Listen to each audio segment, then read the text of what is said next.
Ensuite, la barre de temps. Ah oui, alors évidemment, ceci est la démonstration qu'il peut y avoir des bugs dans Yanim. Hein, je ne veux pas le cacher. Et surtout, si vous en rencontrez, si vous avez des questions, n'hésitez pas à les poser. Hein. Si vous rencontrez la moindre souci ou la moindre question, écrivez-le. Moi, ça m'aide. Hein. Ça m'aide toujours de pouvoir corriger mon programme. Ensuite, dans la barre de temps, la barre de temps, vous la connaissez, hein, avec les clés qui indiquent les mouvements, avec le double clic que je vous ai montré pour supprimer ou remettre des mouvements. Et, ensuite, on peut aussi avoir besoin de figer un objet. Alors là, figer un objet, c'est, on va prendre par exemple un personnage. Voilà, je prends une image. Ah non, c'est pas le bon. Pourquoi j'ai cliqué sur comment? Voilà, je vais prendre mon savon là par exemple. Hein. Et je peux me dire que du temps. Ah, vous voyez, alors ça c'est typique ce que je vous ai dit tout à l'heure. Hein. Je me mets au temps 136 et je me suis permis au temps 0. Alors le personnage il s'est rechargé au temps 136. C'est normal. Alors, pour pouvoir le mettre au temps 0, soit je zone tout le monde et je fais un clic pour mettre au temps 0. Ça, c'est possible. Soit je me dis que le personnage réapparaît au temps 0. Hein. Voilà. Donc je lui dis que le personnage réapparaît au temps 0. Et donc il réapparaît au temps 0. C'est très rapide, c'est vite fait. Voilà. Donc ce personnage, je veux pas qu'il je veux dire que du temps 0 au temps 60, il va bouger. Bon. Mais je ne veux pas qu'il bouge au début. Du temps 0 jusqu'au temps 20, je ne veux pas qu'il bouge. Comment je vais faire? Eh bien, je vais cliquer sur ce petit triangle-là qui va m'immobiliser le personnage de cette clé-là depuis la clé précédente. Ça fait une immobilisation depuis la clé précédente. Regardez, là, il ne bouge pas. Et uniquement à partir de ce moment-là, il va bouger. Voilà. Alors, c'est pareil, hein, c'est quelque chose qui n'a pas l'air très utile au début, mais à l'expérience, vous allez voir que c'est très, très, très, très utile. Et ensuite, nous avons les groupes. Bien. Alors, les groupes, c'est 467. Les groupes, c'est vraiment le cœur du projet. Hein. Tout fonctionne avec des groupes. En fait, les gens qui utilisent Yanim depuis quelque temps passent leur temps à créer des groupes. Hein. C'est des groupes et des sous-groupes. Parce que c'est vraiment quelque chose qui donne toute la puissance aux animations. Alors, vous n'êtes pas obligé dans un premier temps. Hein. Quand vous êtes débutant, vous faites des séquences avec des objets qui se suivent, c'est parfait. Mais dès que vous en avez, dès que vous le sentez, vous y allez, vous faites des groupes, et là, vous créez donc des objets qui auront leur petite vie interne, enfin même leur grande vie interne. Hein. Voilà. Donc moi, je vais prendre ce groupe-ci qui était, je ne sais pas si vous en souvenez, on va pouvoir le remettre là ici, hein, on va pouvoir le recharger ici. Vous voyez, c'est le groupe qui passe d'un carré à l'autre et qui clignote. Et vous voyez qu'il vit sa vie, même si le reste est immobilisé, hein, toujours, bien sûr. Donc, si je double-clique sur ce groupe, eh bien, je vois qu'à l'intérieur, j'ai simplement créé le mouvement que vous voyez dans l'animation finale. Donc, au début, il est là et il ne bouge pas. Donc, j'ai fait figer, hein, comme je vous avais expliqué tout à l'heure. Et tous les deux temps, j'ai dit cacher, montrer. Alors, pour cacher, j'ai cliqué sur l'œil. Vous voyez, quand je clique une fois, ça cache. Quand je clique une deuxième fois, ça remonte. Hein. Donc, cacher, montrer, je me déplace, cacher, montrer, et je me déplace. Vous voyez, c'est tout simple. Je peux voir le résultat directement. Alors, pour les animations simples, je fais majuscule clic, majuscule play, et là, je peux voir l'animation directement dans Yanim. Hein. Voilà, c'est une petite astuce pour voir quand on a un petit groupe et qu'on veut voir est-ce que le groupe marche comme on le désire. Ça nous permet de visualiser immédiatement notre petite animation. Voilà. Donc là, vous pouvez constater l'intérêt d'un groupe.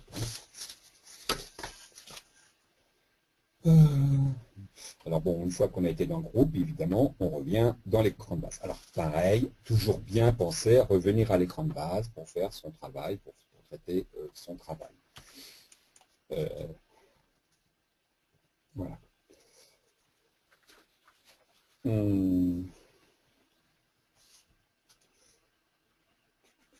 Bon, évidemment, je vous l'ai dit tout à l'heure, les groupes et les sous-groupes, on peut avoir des sous-groupes, des sous-sous-groupes à l'infini. Hein.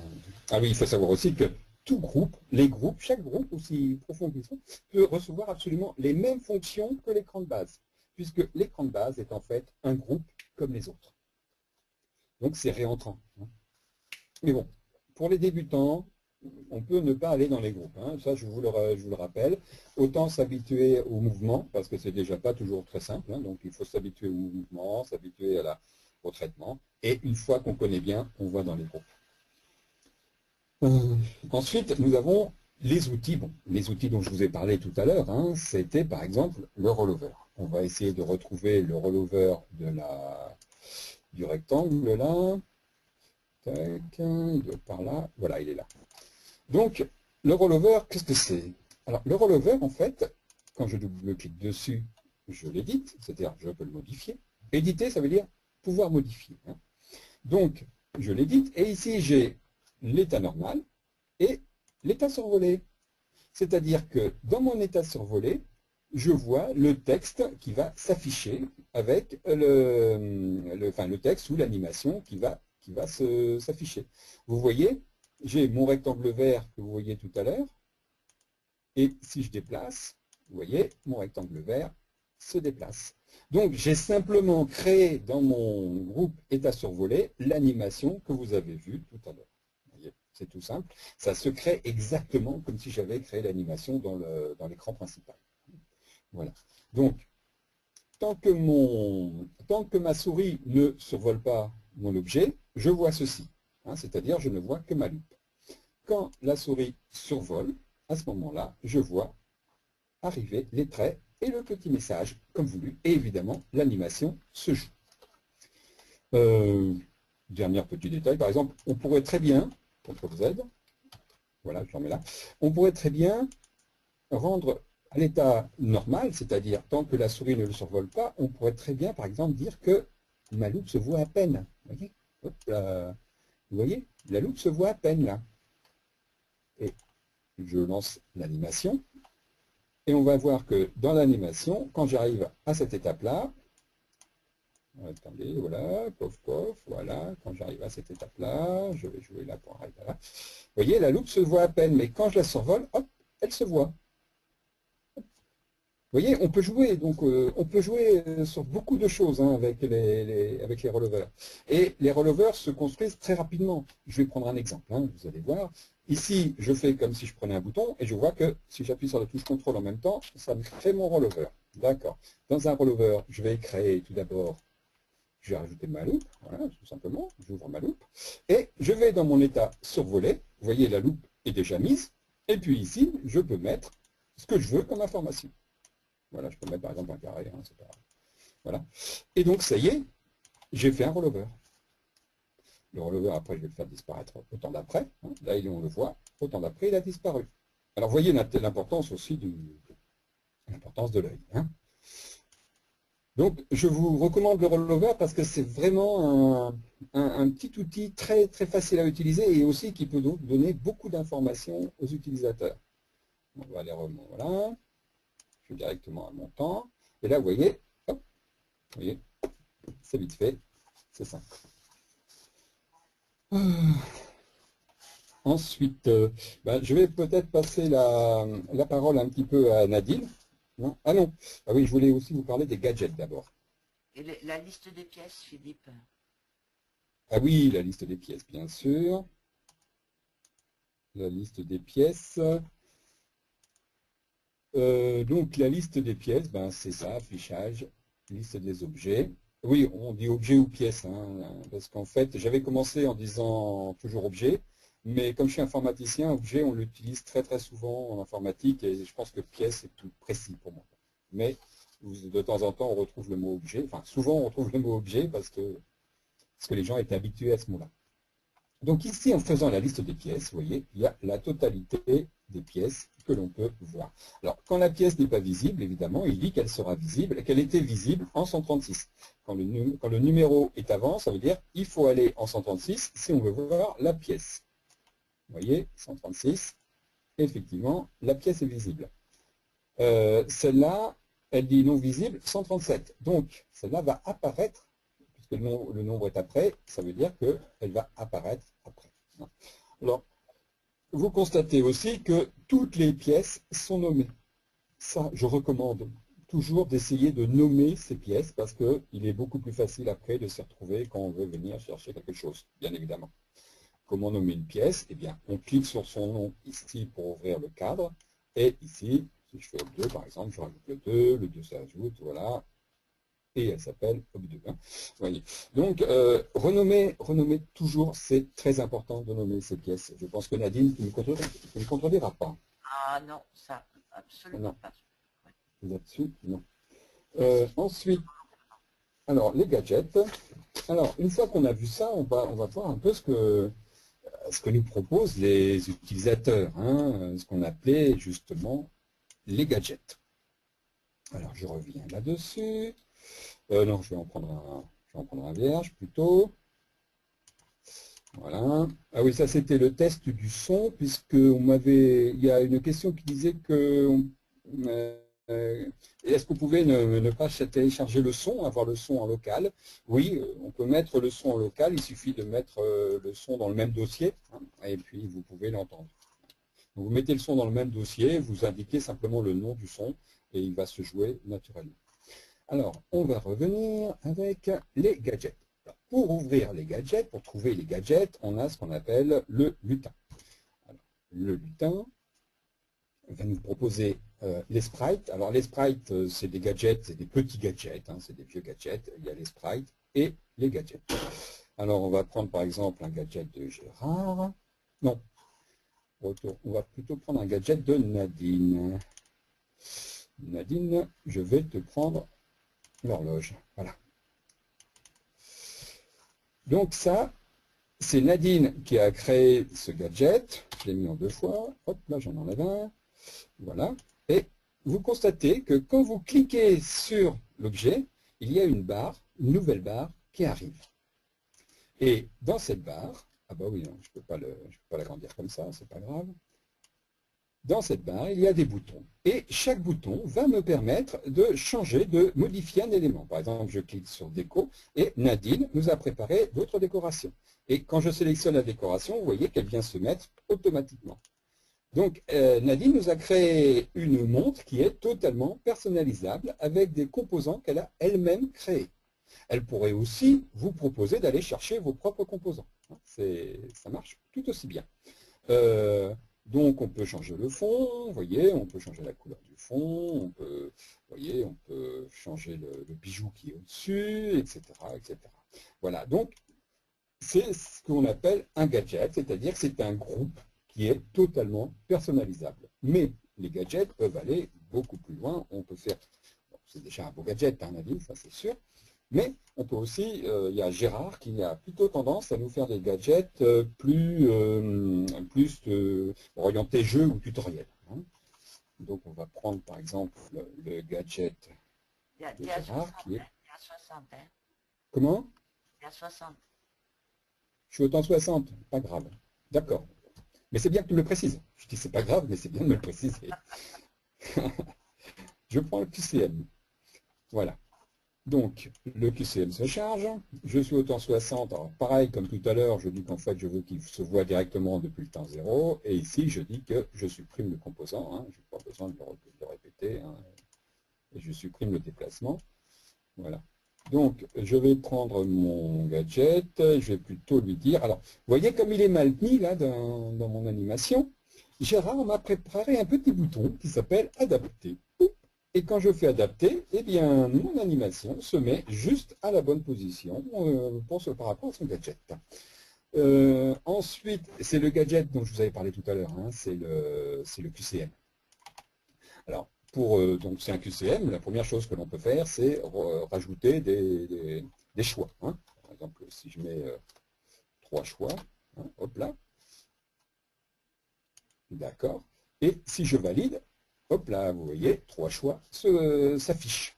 Là, j'ai un espace de 40, vous voyez. Donc, c'est très simple à utiliser, en fait, puisque Gérard a essayé de rendre son programme, son groupe, là, le plus simple possible à utiliser. Alors, bon, capitale de la Bretagne, Paris, voilà, enfin, on peut mettre ce qu'on veut. Enfin, ici, voilà, Paris, Brest, c'est pas Brest, mais c'est pas grave. Et Nantes, on va mettre. Hein. Voilà. J'aurais pu mettre Casablanca. vous allez me dire, tout à fait, mais j'aurais trop peur de faire une faute en fait. Voilà. Donc ici on met ABC, ici on met Nantes, et voilà. Et c'est tout. Vous voyez, c'est très rapide. On peut rajouter une image, mettre une image à cet endroit sans le désir. Hein. C'est voilà. Hop là. Voilà, je vais prendre un ratus, voilà, par exemple. Vous voyez. Et c'est tout. Maintenant, si je joue. Ah si, j'ai oublié quelque chose, pardon. Il faut évidemment que j'indique les paramètres, c'est-à-dire que je dise quelle est la réponse qui est la bonne.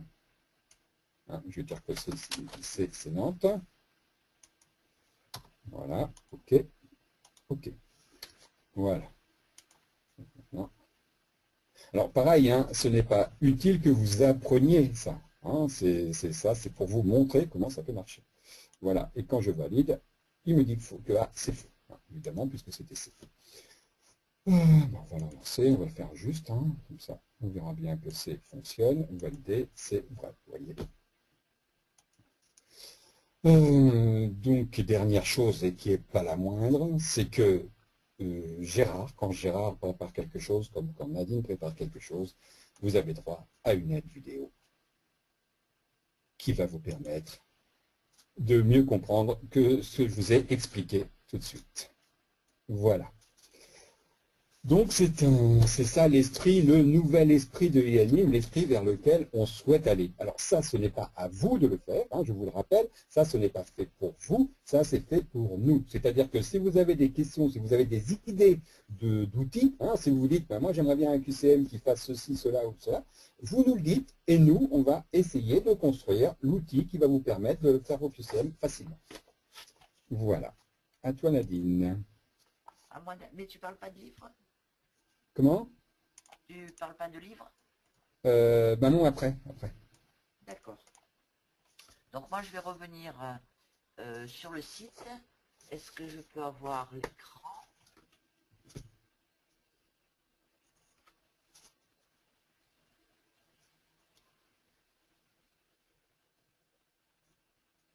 Voilà.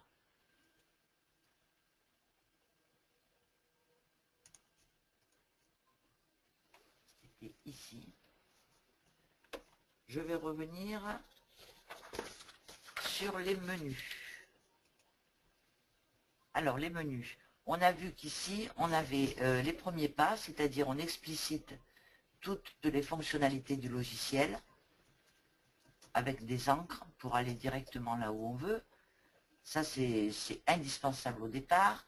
On a les outils, ce qu'on a vu tout à l'heure, la description de tous les outils présents dans e-anime. Ça, c'est loin d'être inutile aussi. On a d'autres infos, bon, peu importe. Dans les ressources, on a une rubrique qui est relativement importante pour les gens qui créent des animations. On a des ressources en graphisme. On peut trouver donc des sites qui proposent des polices, tout ça en gratuit bien sûr, hein, je ne conseille pas les sites payants. Des sites qui nous permettent de faire des boutons, tout préparé, et surtout des sites de rendeurs, c'est-à-dire que les rendeurs sont des images en PNG qui sont détourées, qui sont prêtes à être intégrées dans les animations. Là, on a une quantité de sites avec des images toutes plus belles que les autres. Bon, ça c'est mon appréciation, mais ça fait une mine de choses à trouver. Après, on a les sprites. Alors, les sprites, ce sont pareil, des petits groupes qu'on a déjà construits, qui sont des aides pour monter des animations. On peut aller voir comment ça se passe dans les utilitaires. Voilà, on va dire que on voudrait intégrer dans notre animation un comptage de groupe. Le comptage de groupe, de boucle, pardon. Le comptage de boucle. Il est dans le temps et il est ici. On va aller sur la page concernée. Et là, on va avoir différentes informations. On va avoir déjà un exemple pour voir si ça correspond vraiment à ce dont on a besoin. On va dire que quand on aura chargé le sprite, il va aller se mettre sous la vignette utilitaire et on va faire un exercice de chargement. On va cliquer, on a également l'aide vidéo, j'ai oublié de vous la mentionner au passage. On va faire un clic droit sur le comptage de boucle. On va copier l'adresse du lien. J'ai une fenêtre qui vient sans arrêt. On copie l'adresse du lien, elle est dans le presse-papier maintenant. On ouvre et anime. On va dans le lutin. On demande le chargement d'un sprite. La fenêtre arrive. Le lien est préinscrit puisqu'il était dans le presse-papier, il s'est transféré dans cette fenêtre. On lui dit OK. Il se charge. Et on va le retrouver comme indiqué dans le lutin sous la vignette utilitaire qui est ici. Voilà, on a notre comptage de boucle. On n'a plus qu'à cliquer dessus pour l'utiliser. Il arrive ici. On double-clique et on suit évidemment le tuto qu'on avait vu précédemment. Revenons dans le site et on va voir un petit peu les gadgets. On a ici la liste des gadgets classés par famille. Donc le même procédé que pour les sprites. On va sur la page. On a l'exemple. On a l'indication de là où se mettra le gadget en question. On a un panorama des choix qui sont offerts dans le gadget. Et on fait un clic droit, on copie le lien et on le met dans le lutin. On charge le gadget. Voilà à peu près tout ce que j'ai à vous dire sur le site. Philippe, à toi. Bien. Alors, je voulais terminer sur un petit outil qu'on nous avait demandé, dont vous avez parlé, c'était le livre. Alors, pour faire un livre, vous cliquez toujours sur le petit lutin qui va vous proposer... Ah, je vais montrer mon écran. Vous voyez mon écran? Il va arriver, il va arriver. Voilà. Voilà. Donc, je clique sur le lutin, je sélectionne le livre. Voilà. Le livre s'ajoute dans Yanime. Vous voyez, donc ici, le nombre de participants. Voilà. Ici, je peux rajouter des pages du livre. Actuellement, je n'ai qu'une page. Et comment rajouter les pages du livre? C'est en ajoutant des images. À chaque image, je vais créer une page. Voilà, je clique. Le sélecteur de l'image s'affiche. Je vais prendre 4 images, par exemple les 4 images de Ractus, et j'importe. Alors, une chose très importante, c'est que pour faire un livre, il faut obligatoirement un nombre pair de pages. Parce que physiquement, il n'est pas possible de faire un livre avec un nombre impair de pages. Ce n'est pas possible. Donc, toujours bien se souvenir de ça. Voilà. Donc, ça y est, j'ai rajouté mes images. Je peux rajouter un texte. Enfin, je construis mon... Alors, je construis... Hop là. Je construis, hop là, on va le mettre là. Hop là, ah oui, c'est bon, c'est pas grave, je ne vais pas aller très loin. Je construis mon livre comme ça, après je reviens dans mon écran de base et il suffit de faire un play et je vois que j'ai mon livre. Vous voyez, je tourne les pages et je peux revenir. Alors, il y a des petits outils pour pouvoir faire le bruitage des pages. Il y a des outils pour aller à la page que l'on souhaite, enfin, etc. Il y a beaucoup d'éléments pour rendre la chose encore plus réaliste. Voilà. Et si je veux le modifier, comme d'habitude, je double-clique. Et quand je double-clique ici, vous voyez, je peux sélectionner la page que je désire. Je peux évidemment intervertir la position des pages, etc., etc. Je peux supprimer une page, voilà, il y a tous les outils nécessaires. Enfin, si vous avez d'autres idées, vous nous les donnez, bien évidemment. Et vous avez aussi une aide ici directement qui vous permet de vous rappeler un petit peu rapidement comment on fait telle ou telle action dans Yanime, pour créer ou supprimer des images. Voilà l'idée du livre. Bien. Je pense qu'on peut aussi maintenant passer aux différentes questions. Et la première qui a retenu mon attention, ça a été la question de l'écriture arabe, bien sûr. J'ai testé et j'ai été assez surpris de voir que si je charge une fonte d'écriture arabe, je me retrouve avec... Alors ici, je fais un code, parce que moi j'ai pas de clavier, hein, j'ai un clavier alphabétique, et donc si je fais le code, je crois que c'est 1537, vous voyez, j'ai un signe qui arrive. J'ai dit que je ne veux plus l'afficher. Voilà. Et si je grossis, non pas 4, mais si je grossis, ah ben, il ne veut plus le... En petit, il me le mettait, mais en grand, il ne me le met pas. Ah ben non, il ne me le met pas.